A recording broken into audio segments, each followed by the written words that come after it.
it appears we have a live stream. What's up? I'm the blue collar president, question mark. We shall see what's going on here in the coming days. Shalom to everybody in the Bear Nation. I'm going to go ahead and grab this link and drop it in over here for the patrons, and then we shall get started. There we go. The best, tremendous, believe it. Today we're going to be talking about War, Whiskey, Alpha, Romeo. Hey look, we got people here already. No sound 0 by 5. Okay. Can you hear me? Why does this keep happening? Input. How about now? Can you hear me? Can you hear me? Can you hear me? Hear me? Sounds good. I've got sound. Okay, sound is fine. Good to know. Here we go. We're talking about... Alright, yes, we can hear you. Got it. So let me get this pulled up. We're talking about the U.S. troops in the South China Sea. I'm wearing the appropriate shirt today, and no, I did not plan this. I'm wearing this shirt, Whiskey, Alpha, Romeo, that you used to be able to get in the bear store, but you can't anymore because we changed the way we do things, and that's the way that it is. So this is going around in the prepper news spaces, the alternative news spaces right now. War with China. We're going to look at that just a little bit. What is Taiwan's opinion? What are China's capabilities? What are the U.S.'s capabilities? And what are these indicators for you? So, from Reuters.com, and as always, for both those who are watching via the live stream and both those who are watching at our overlords at Alphabet Company, the links are in the description. I am reading the news.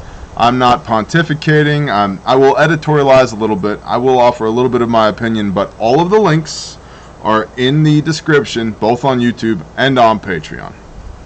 So, from Reuters, U.S. troops rotating into Taiwan for training, says sources. And here we've got a picture of a howitzer. That's a rather large gun. A CM-11 Brave Tiger tank. Okay, it's a Brave Tiger tank. That's what's up in front. Howitzer in the foreground, and a Brave Tiger tank in the back.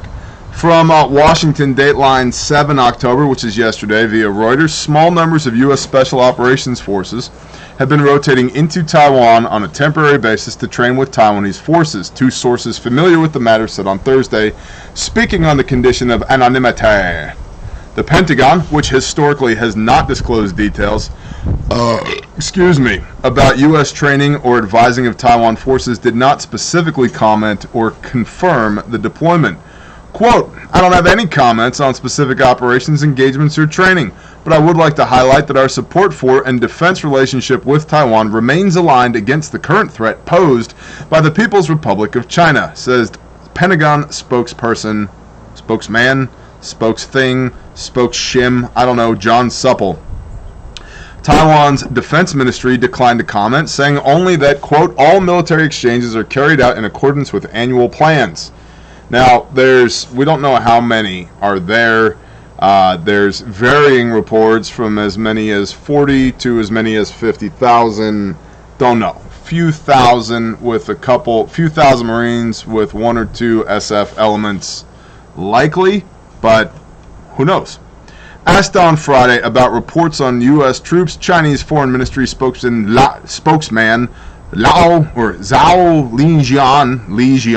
Zhao Lijian, I think is how you say it, said that the United States should cease military ties and arms sales to Taiwan to avoid damaging bilateral relations.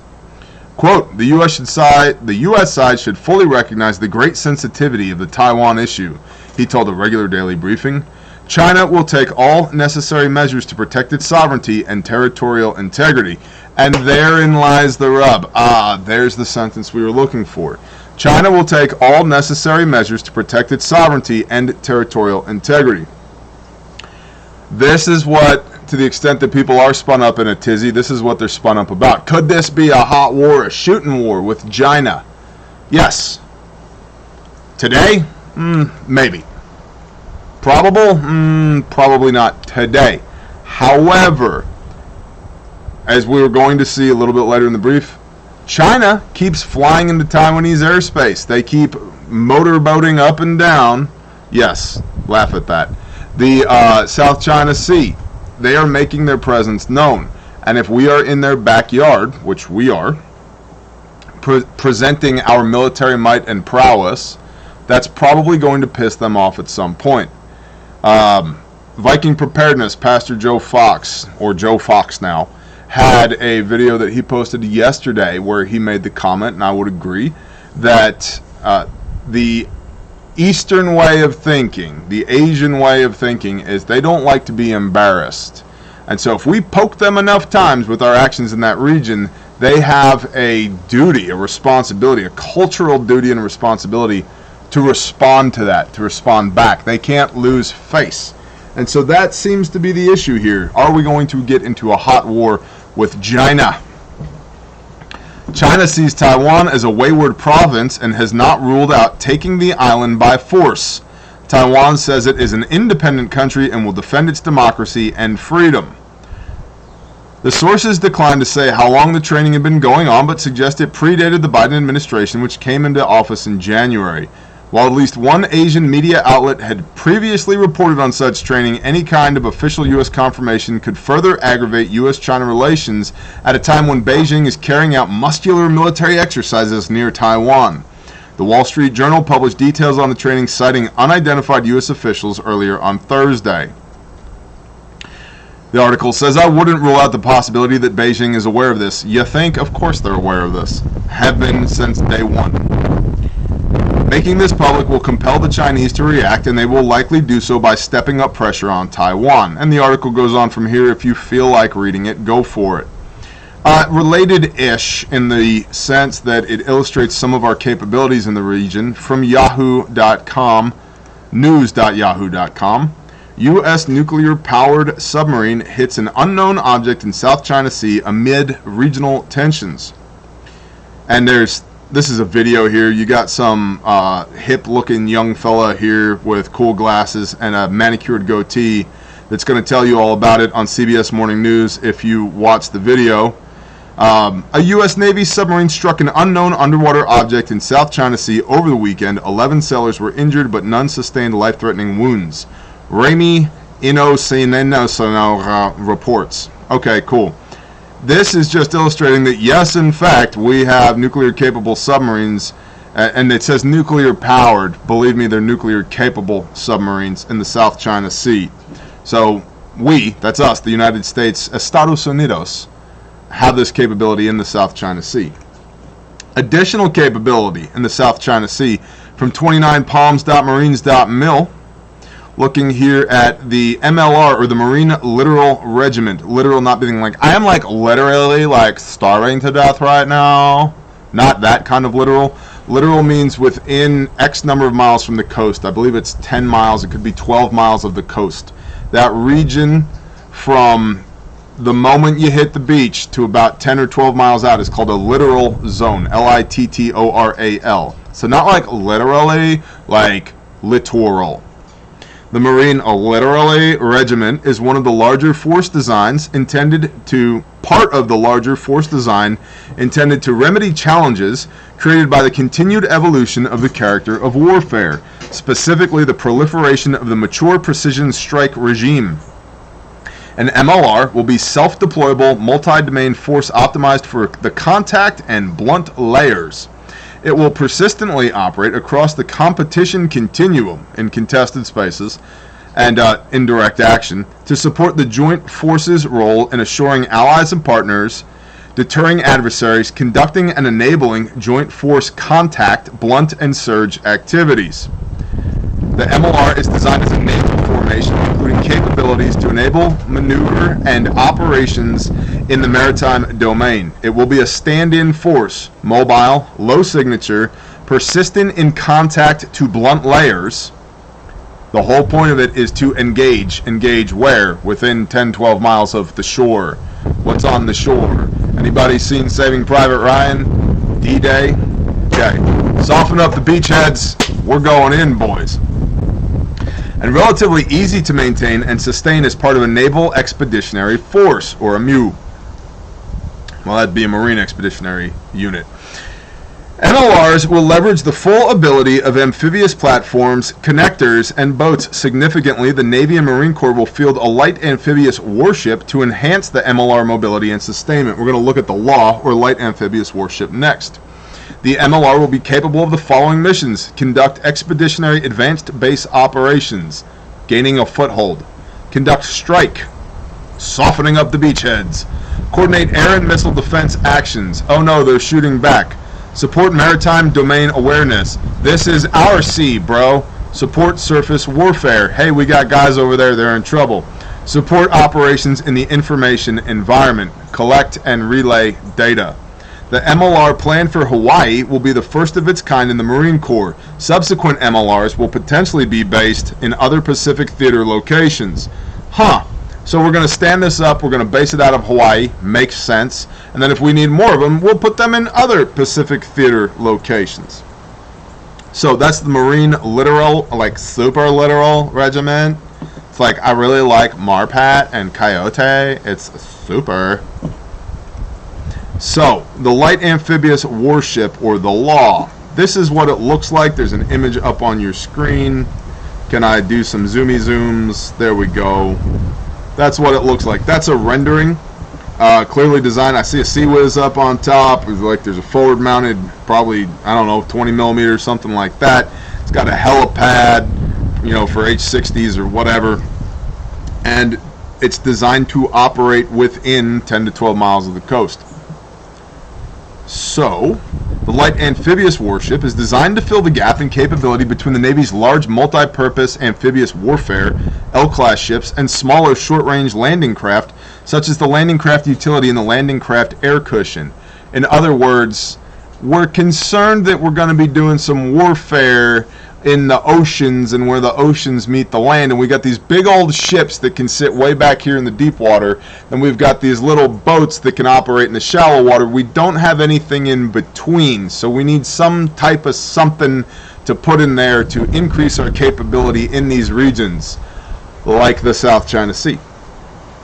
The LAW, or light amphibious warship, is to be a low signature beaching shore-to-shore vessel with intra-theater endurance capable of operating independently or in collaboration with other surface ships, other LAWs, joint task forces, or coalition forces in contested environments.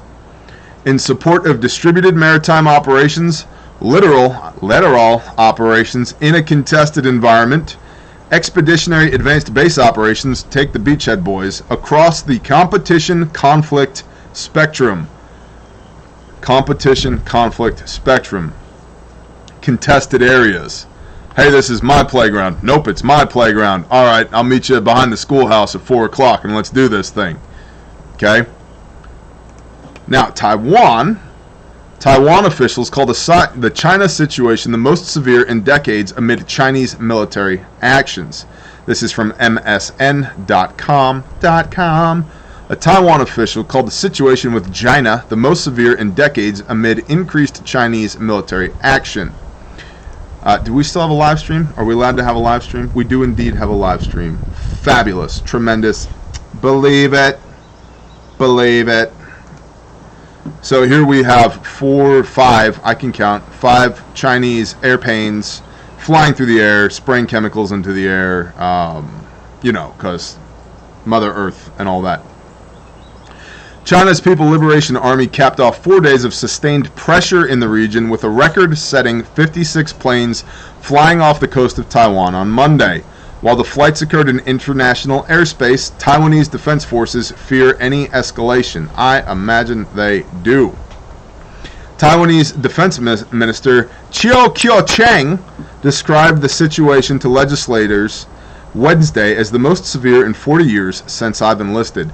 You know who I need? I need Henry from 9 Hole Reviews, and I'm not being tongue-in-cheek here. I need him to teach me how to say these names, because he's very smart, and he's very good at shooting, and I would probably also enjoy drinking a beer and smoking a cigar with him at some point. So if Henry, if you're watching, or if anybody wants to pass this to Henry, please, sir, educate me on how to say these names, because I am the literal corn-fed white boy, And, you know, Chiu Kyo Cheng is pretty hard for me to do. So, any advice you have, I'll take it.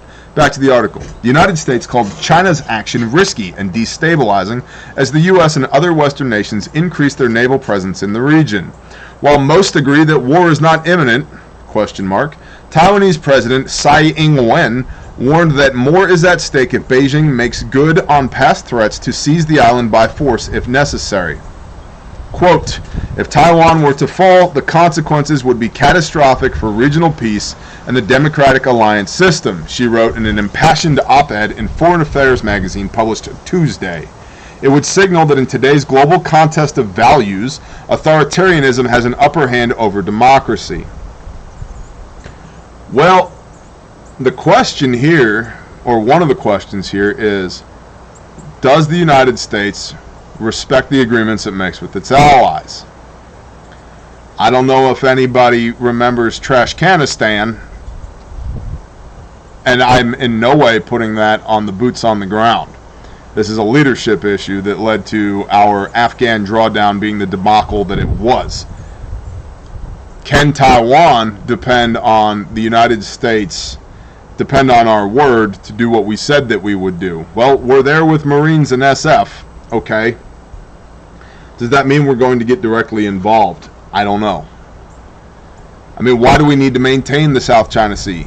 For goods and for shipping. You mean all those cargo freighters that are backed up at the port of Los Angeles and elsewhere that aren't getting offloaded? As if, you know, if we could just get these goods into the system, then small businesses would have the stuff that they need to operate, which is not, it appears to be, based upon the historical evidence and the factual accounts that we received, not my opinion, not a priority to this administration. So why maintain a presence in the South China Sea? War's good for economies. It's bad for the people fighting it, but it's good for the economies.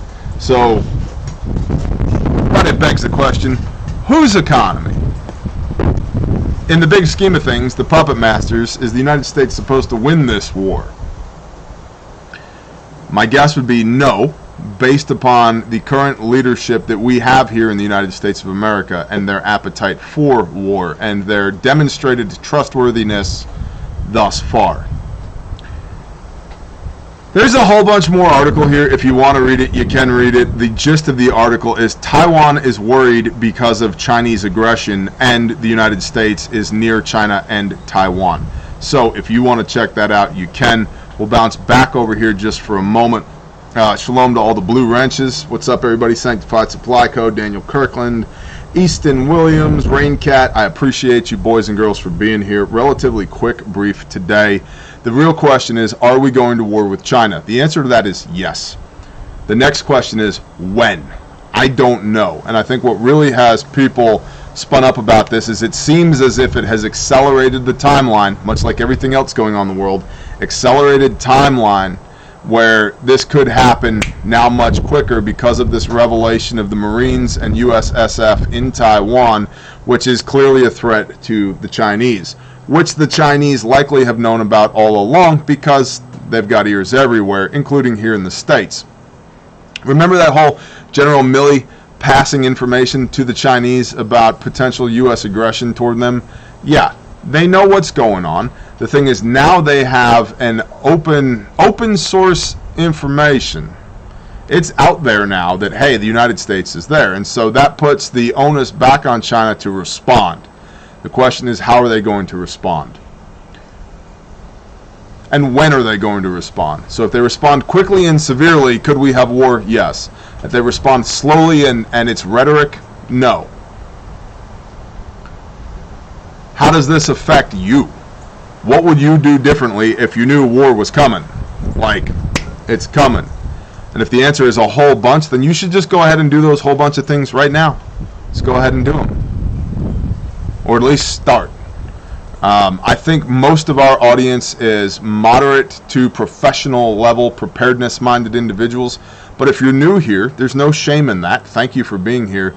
But you need to get busy. If you still got one foot in Babylon trying to whore with the system and buy the nice car and buy the bigger house and do all that stuff, and you're trying to get serious about preparedness, I would skew more towards purchasing physical assets and durable goods that have a preparedness application than getting yet another nice car or another larger house or whatever.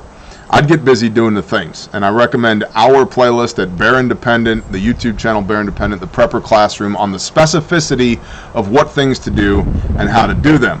And so with that, let's talk briefly about RefugeMedical.com. If you need a handmade, made in America, guaranteed forever, exceeding military specification first aid kit, RefugeMedical.com.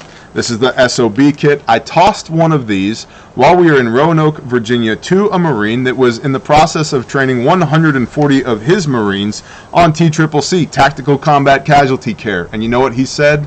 He said a whole bunch of expletives, which I will not repeat here, and then something to the effect of, gosh dang, these are way better than the kits my guys are issued. To which I said, yes, sir, that's why we made these.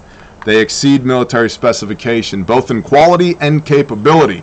So, the SOB, it's about this big. It costs $200. It's handmade, made in America, guaranteed forever. Has everything inside of it you need to deal with gunshot wounds, stabbings, major lacerations, your March algorithm, massive bleeding, airway, respiratory, circulation, head injury, hypothermia, everything else. It's got a Gen 7 cat tourniquet on the outside here. You pop this open. It's got an inner pouch. You pull the inner pouch off. The outer pouch, which provides the durability and is fully MOLLE capable, can live on your war belt, your plate carrier, your headrest, your wherever it makes sense for you.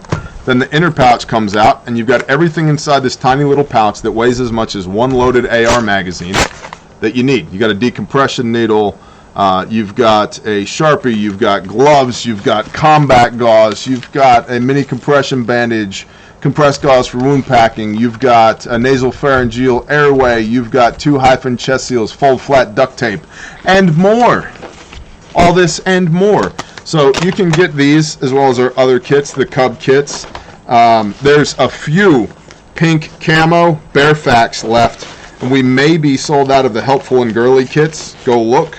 The pink camo kits. They're at RefugeMedical.com. All of this makes a great present for your fall and winter holidays, which I think are coming up here pretty quick. This is the pink Bearfac. It's pink and camo and a Bearfac. It's got all the capabilities of a Bearfac. Pop this sucker open, pull the inner pouch out like so, and boom, you got everything you need laid out perfectly for working your March algorithm. Pressure bandage, tourniquet, Sharpie, medical tape. You got this pouch back here that's got your hyphens, your shears, your nasal pharyngeal airway, 5x9 gauze pads, good to go. Then you got this bag down here that's got your quick clot. It's got your gauze pads, your compressed gauze, triangle bandage, space blanket, all of that. Here's your quick clot rolled gauze. Everything you need. It's a legit Bearfac. It is legit designed to save lives, 26 of which have been saved thus far, which is badass and which I'm super proud of. So shout out to my team for putting these things together. Shout out to the training division for training people how to use them. 26 lives saved in just about the last 2 years. It's legit a Bearfac. It's just got pink camo on it. So if your lady needs one, there's a pink camo one in the store.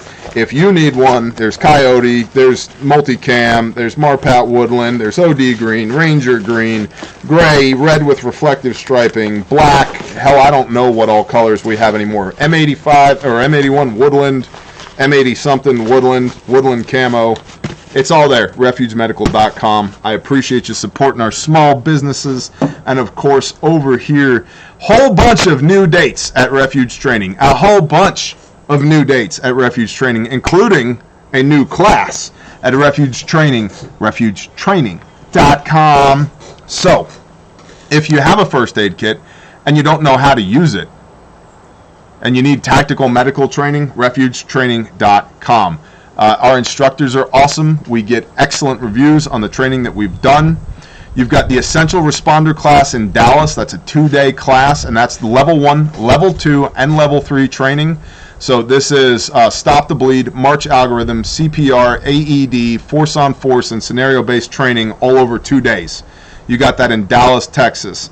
Then you've got the same thing, Stop the Bleed, situational awareness, CPR, AED, force on force, tactical emergency casualty care, all of that 2-day event put together in Salt Lake City, Orem, Utah area. So if you've been waiting for a Salt Lake City class, that class is the bomb. We call it the essential responder. Okay, it's all of our tactical medical civilian training rolled up into a 2-day course, both in Dallas and in Salt Lake City, Utah. And by the way, if you're like, but I'm just a school bus driver, or I run a small business, or I'm a stay-at-home mom, or I'm a principal, or I'm a Uber driver, whatever, this training's for you. Our kits have saved more lives in motor vehicle accidents than they have on the battlefields of Iraq and Afghanistan, and we have kits on 4 continents with 5 branches of the armed forces. Okay, so we have forward deployed kits all around the world, including with the United States Marine Corps, which is badass. But we've saved more lives here domestically with these kits from motor vehicle accidents than anything else. So to think that you don't need the kit and you don't need the training because you're just an average human being here in the United States of America is ludicrous. You need this training. So essential responder level 1, 2, and 3 in a 2-day event in Dallas and Salt Lake City. You've got a level 1 stop the bleed in Atlanta, Georgia, level 1 in Birmingham, Alabama, a level 1 in Charlotte, North Carolina, a level 1 in Dallas, Texas, a level 1 in Orlando, Florida, a level 1 in Phoenix, Arizona, a level 1 in Salt Lake City, a level 1 in Wichita, Kansas, a level 3 force on force tactical emergency casualty care in Atlanta, Georgia, and a level 3 in Charlotte, North Carolina, and a level 3 force on force tactical emergency casualty care in Phoenix, Arizona. So for all you people who've been like, Bear, when are you going to come to fill in the blank? This is a whole bunch of dates. And shout out to our Director of Operations at Refuge Training, Stalwart Peacekeeper, for getting all these dates up. This is awesome. He's doing this for you. We are sending our training team to you, for you, so you can learn how to do this. 2 of those 26 lives that have been saved in the last 2 years are directly attributed to training, to the training division. The people who saved these lives used their training kits that you receive when you purchase the class. They're yours, you keep them forever. The idea here being force multiplication. You take them back to your school, to your business, to your church, to your mutual assistance group, to your home, to your wherever, and you teach people the skills that you just learned with your trainer kit that you keep. Teach everybody back at home that should have come to class but couldn't or wouldn't. You teach them. And 2 of these lives that have been saved have been a direct result of this training right here, using the blue trainer tourniquet that came with their training kit. It's a legit, real tourniquet. It works. How do we know? We have 2 people that are still alive because of it. And so if you've been waffling back and forth, should I come to class? Is it safe to travel? It's safe enough to travel that we're doing it to come be closer to you. Should I come to class? The answer to that is yes. Do I need this training? The answer to that is yes. And there's a whole bunch of dates up in the store. There's 13 different locations and dates across 3 different types of training. The level 1 stop the bleed march algorithm situational awareness class. The responder 1, 2, and 3, the essential responder, which is the level 1 class, plus CPR and AED, plus tactical emergency combat casualty care, force on force training, active shooter training, the whole 9. It's blue guns. It's a blast. It's an absolute blast. Everybody who's ever taken it has loved it, including combat veterans, CLS capable, trained people, military, law enforcement, doctors, trauma docs and ER docs, nurses. It's the level 3 is insanely good. And then you've got the standalone level 3 in several locations, including Orlando and in Charlotte and in Phoenix. So if there's a class near you, please come. We appreciate you supporting our small businesses. I love you guys and girls. You guys are the best. Thank you for being here on the alternate channel with us. We'll be back on the main channel soon. And as always, shout out to our patrons. We could not and would not do this without you. There's a link in the description if you'd like to join Patreon. It's $5 a month. I am unapologetic about it because I think it's the best $5 per month you can spend on the internet. There are over 1,500 videos on Patreon, plus all types of exclusive content, plus 3 to 5 new videos a week, plus men's group Monday, plus women's group Wednesday, plus exclusive live streams, plus the whole upper tier content as well. So I appreciate y'all. Y'all are the best. Have a blessed day, and do me a favor, pay the fee and share this with somebody who needs to see it. Bless y'all. Shalom.